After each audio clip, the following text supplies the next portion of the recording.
Hi,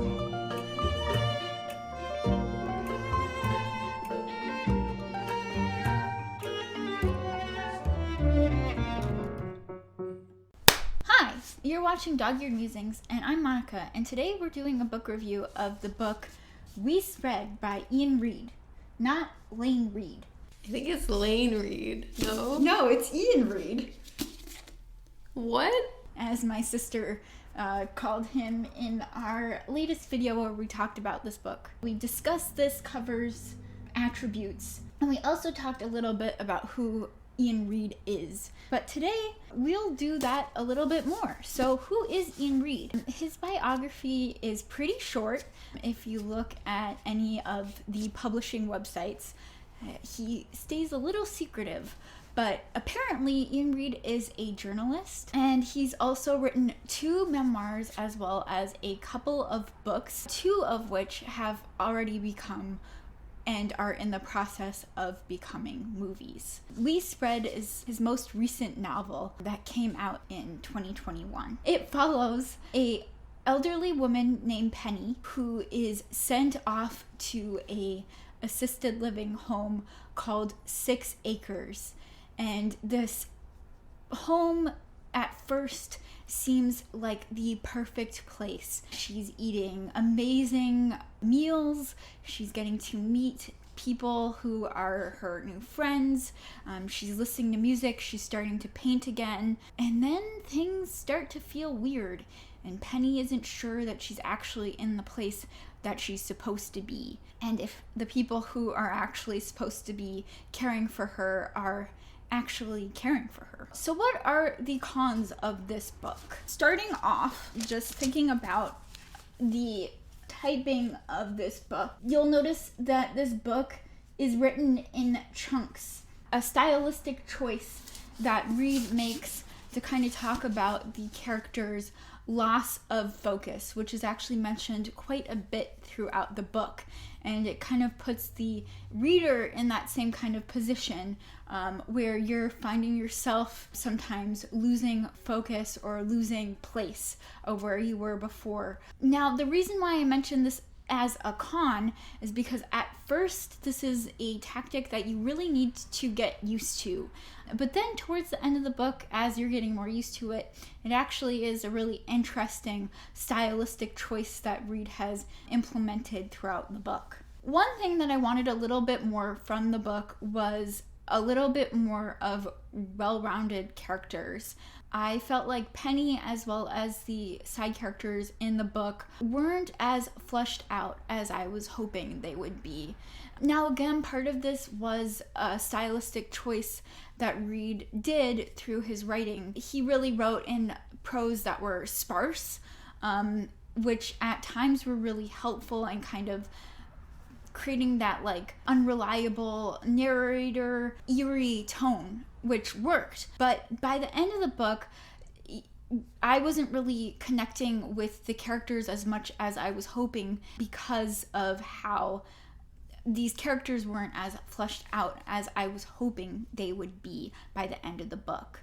And another thing that I really wanted more of was more of a stake. Now, I didn't really need this to be a book that was a morality tale. I didn't really need there to be a whole point to the story. But I did think that by the end of the book, there was a stake. And I wish that the ante had been upped a little bit more. And I think that if Reid had really fleshed out his characters or had given us a bit more of a perspective of each of the characters, those stakes would have been increased further. So, what were the pros?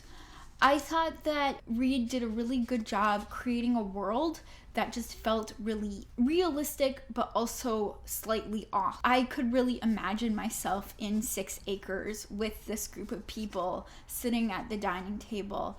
And I thought that Reid does a really good job of describing a cinematic scene. So I could really picture this book being adapted into a weird, like, A24 style horror movie. I also thought that Reid's perspective on aging was really unique and refreshing, especially when thinking about the end of the book. which maybe this is a spoiler. You can feel free and skip ahead if you feel like this is. But this is a really interesting story on kind of thinking about what we leave behind and kind of the impact of our life. I thought that Reid kind of tells this in a way that is really insightful, but because of his sparse prose, it doesn't feel like it is too pedantic. It feels like it is just thoughtful enough. And I thought that that was something that his sparse prose do a really well job of. What are read-alikes of this book?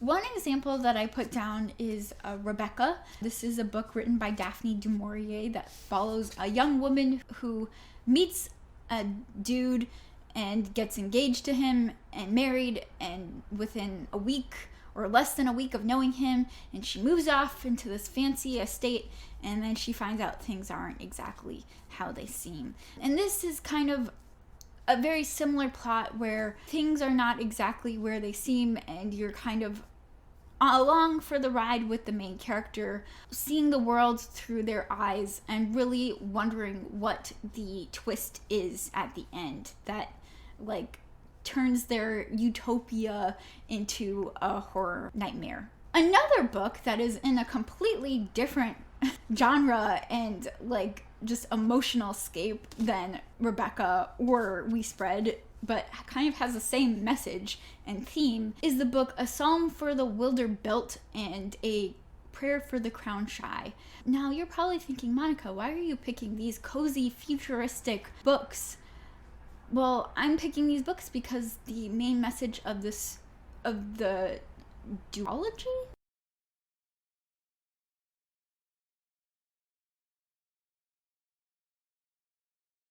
I think that's what you call two books that are in a series. The main message of these two books is that you are enough as you are, and there really is no kind of purpose to life, but if there is one, that just being is enough.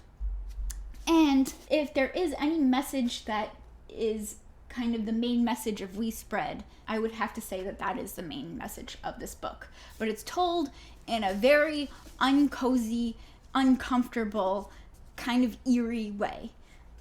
So if you're wanting that kind of same Zen message, but told from a horror novel perspective, then I suggest that you pick up this book. I liked this book. I thought that it did exactly what it was saying it was going to do.